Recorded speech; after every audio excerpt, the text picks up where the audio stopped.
Motor Michael back at it. Alrighty, we're doing the SYE kit while it's still inside the vehicle.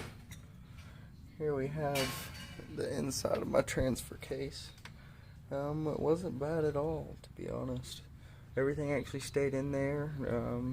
Came apart fairly easily. You can see the fork and everything. Check, make sure all your pieces are still good in here. Look like it was replaced. Make sure the fork doesn't have no damage to it.